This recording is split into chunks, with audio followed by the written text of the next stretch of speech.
Umur berapa yang paling cocok untuk memulai sebuah investasi properti? Aku masih terlalu muda nggak sih? Bisa nggak sih usianya 15 tahun, 16 tahun memulai investasi properti? Nah, yang 40 tahun itu ngomongnya aku udah terlalu tua. Kira-kira masih cocok nggak untuk memulai investasi properti ini?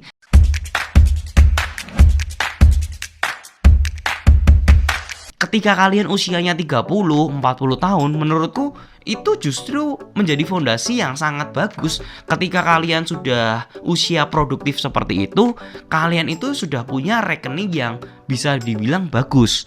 Dan kalian sudah punya kemampuan untuk negosiasi dengan banyak orang. Menjadi hal yang sangat krusial ketika kalian memulai nih. Kalian sudah punya fondasi yang bagus untuk kalian itu nego-nego di properti itu. Nah, kalian juga sudah punya time management yang lebih bagus dibandingkan anak-anak yang masih muda. Mereka yang masih muda kebanyakan kan waktunya itu bingung ya, mau ngaturnya mana dulu nih. Tapi ketika kalian sudah mulai produktif, kalian udah tahu nih cara berpikirnya itu udah mulai terkotak-kotak. Nah, tapi untuk usia 15, 16, apakah memungkinkan untuk melakukan investasi properti? Jawabannya itu mungkin banget. Bahkan salah satu peserta workshopku usianya itu baru 18 tahun dan dia berhasil mengakuisisi sebuah properti. Memang propertinya ini menggunakan atas nama orang tuanya. Cuman yang menarik ketika dia membeli propertinya ini sama sekali tanpa menggunakan duit seperser pun. Tidak menggunakan duit membelinya, setiap bulannya cicil bukan pakai duitnya dia juga, dan bisa mengakuisisi propertinya kalau sampai lunas jadi miliknya dia tanpa dia mengeluarkan duit sama sekali. Jadi ini nggak ada keterbatasan di dalam sebuah investasi properti, dan kalian itu bisa mengontrol sepenuhnya untuk bisa mendapatkan propertinya yang bisa nyicilin propertinya itu sendiri. Justru ya usia-usia masih muda gitu, 15 tahun, 16 tahun, ini waktunya kalian itu belajar. Jadi ketika kalian itu sudah usia yang 17, 21, waktunya kalian sudah bisa melakukan hal itu, melakukan pakai atas nama kalian sendiri. Wah, itu udah bagus banget. Bayangin, investasi itu akan menjadi besar kalau duitnya kalian itu sudah besar. Tapi kalau duitnya kalian nggak besar, at least kalian harus punya waktu yang lebih panjang dibandingkan dengan orang lain. Ujung-ujungnya kita bekerja itu adalah supaya kita nggak bekerja di masa tua. Kalau kalian itu sudah dari kecil udah tahu ilmunya, kalian sudah mulai menerapkan, wah kalian ini pasti dibandingin dengan teman-teman kalian yang fokusnya cuman belajar doang, kalian pasti skillnya tuh jauh lebih tinggi dibandingkan dengan teman-teman sekitarnya kalian. Bahkan banyak ya, kalau aku ngelihat teman-teman yang masih SMA itu, ketika ditanya mau jadi apa, nggak tahu. Nanti sudah waktu masa kuliah ditanyain mau ambil jurusan apa, nggak tahu.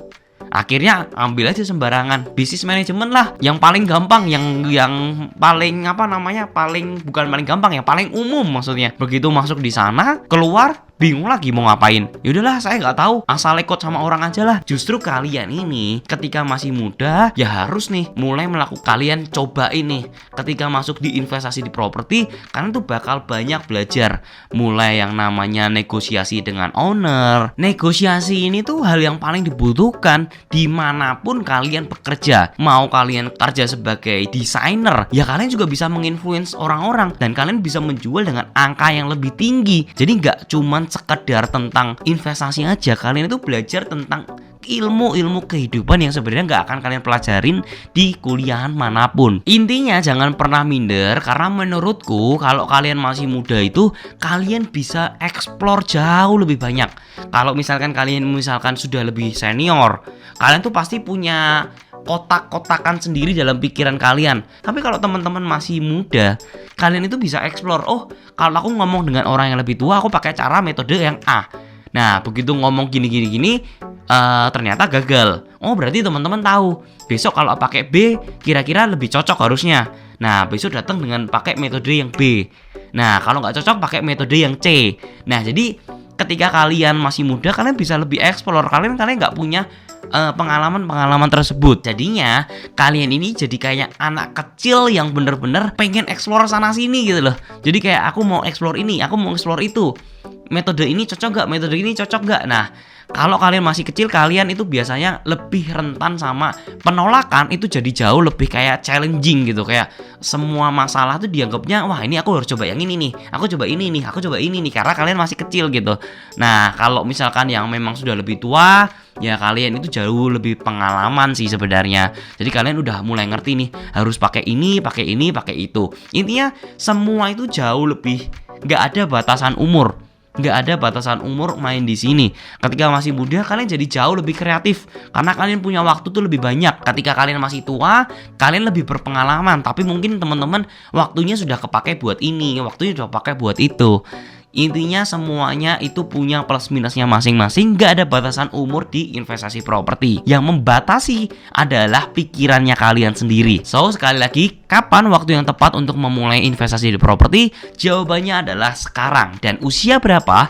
Usianya itu tidak ada batasan. Selama kalian itu masih muda, masih hidup, itu kalian bisa melakukan investasi properti itu. Thank you for watching. Semoga video ini bisa bermanfaat, and I'll see you in the next video. See ya guys.